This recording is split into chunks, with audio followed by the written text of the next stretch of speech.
Hello friends, మనం చిన్నప్పటి నుంచి ఆకాశాన్ని చూస్తూనే ఉన్నాం. అది ఎప్పుడు కూడా అందమైన బ్లూ కలర్లో కనిపిస్తుంది. కానీ మీరు ఎప్పుడైనా ఆలోచించారా? స్పేస్లో ఉండే ఆస్ట్రోనాట్స్కి స్పేస్ మొత్తం నల్లగా కనిపిస్తుంది.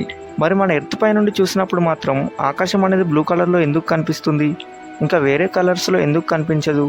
అండ్ డే టైంలో ఇలా బ్లూ కలర్లో ఉండే ఆకాశం అనేది ఈవినింగ్ టైంలో రెడ్ కలర్లోకి ఎందుకు మారుతుంది? అండ్ ఇవాళ ఈ వీడియోలో ఈ కలర్ఫుల్ మిస్టరీ వెనుక ఉన్న సీక్రెట్ని సింపుల్గా ఎక్స్ప్లెయిన్ చేస్తాను. ఫస్ట్ ఆఫ్ ఆల్, మనకు సూర్యుడి నుండి వచ్చే లైట్ అనేది తెల్లగా కనిపిస్తుంది. కానీ నిజానికి ఆ తెల్లటి కాంతిలో 7 రంగులు అనేవి దాగి ఉంటాయి. దాన్నే మనం రెయిన్బో కలర్స్ అని అంటాం. సో ఈ లైట్ అనేది స్పేస్ నుండి ట్రావెల్ చేస్తున్నంతసేపు ఎలాంటి కలర్ అనేది మారదు. కానీ ఇది ఎప్పుడైతే ఎర్త్ అట్మాస్ఫియర్లోకి ఎంటర్ అవుతుందో అప్పుడే అసలైన గేమ్ అనేది స్టార్ట్ అవుతుంది. అంటే మన భూమి చుట్టూ ఉన్న గాల్లో నైట్రోజన్, ఆక్సిజన్ ఆటమ్స్ అండ్ చిన్న చిన్న దుమ్ము పార్టికల్స్ అనేవి ఉంటాయి. సో ఈ సన్లైట్ అనేది ఎప్పుడైతే ఎర్త్ అట్మాస్ఫియర్లోకి ఎంటర్ అవుతుందో సన్లైట్ అనేది ఆ గాలిలో ఉన్న కణాలతో క్రాష్ అవుతుంది. అండ్ ఇక్కడ ఫిజిక్స్లో ఒక రూల్ ఉంది.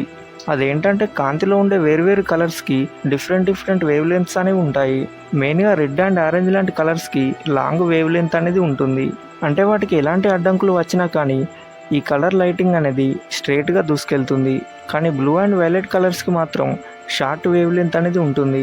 అంటే ఇవి అట్మాస్ఫియర్లో ఉన్న గాలి కణాలకి టచ్ అవ్వగానే ఒక్కసారిగా ఇవి అన్ని సైడ్స్కి స్ప్లిట్ అయిపోతాయి.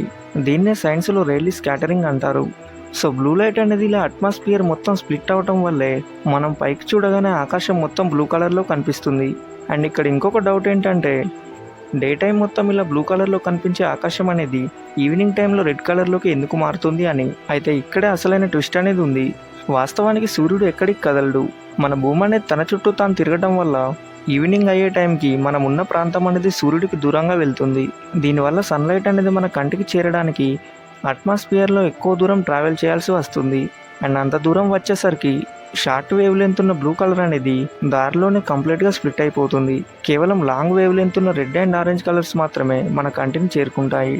సో అందుకే ఎప్పుడైనా కానీ ఈవినింగ్ టైంలో ఆకాశం అనేది కొంచెం ఎర్రగా కనిపిస్తుంది. సో ఫ్రెండ్స్, ఆకాశం అనేది బ్లూ అండ్ రెడ్గా కనిపించడం వెనుక ఉన్న ఈ స్కాటరింగ్ లాజిక్ అనేది మీకు అర్థమైందని అనుకుంటున్నాను.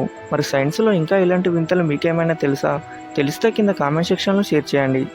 సో ఇన్ఫర్మేషన్ మీకు నచ్చితే లైక్ చేసి మరిన్ని ఇలాంటి వీడియోస్ కోసం మన ఛానల్ని సబ్స్క్రైబ్ చేసుకోండి. And thanks for watching. See you in the next video.